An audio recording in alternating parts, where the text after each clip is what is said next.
পররাষ্ট্রমন্ত্রী আব্বাস আরাকচির সাম্প্রতিক সফর শেষে ইরান যে রেড লাইন টেনে দিয়েছে তাতে হোয়াইট হাউসের অন্দরমহলে এখন শুধুই দিশেহারা আর্তনাদ। একদিকে হরমুজ প্রণালীর একক নিয়ন্ত্রণ, অন্যদিকে পারমাণবিক ইস্যুতে কোনো ছাড় না দেওয়ার জেদ। ডোনাল্ড ট্রাম্প এখন এমন এক মোড়ে দাঁড়িয়ে যেখানকার প্রতিটি পথই আমেরিকার জন্য চরম অপমানের। বিশ্লেষকরা বলছেন ট্রাম্পের সামনে এখন দুটো পথ। প্রথমটি হলো ইরানের শর্ত মেনে নিয়ে পরাজয় স্বীকার করা।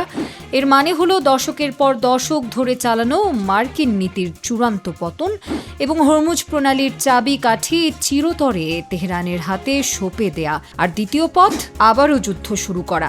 কিন্তু প্রথম 40 দিনের অভিজ্ঞতায় ইরান যে মরণ কামড় দিয়েছে তাতে পেন্টাগন খুব ভালো করেই জানে তেহরানের তুরুপের তাসগুলো এখন তাদের দেখার বাকি।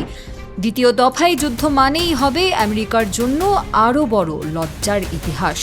কুলকিনারা না পেয়ে এখন নৌ অবরোধ বা আধুনিক জলদস্যুতার পথে হাঁটছে ওয়াশিংটন।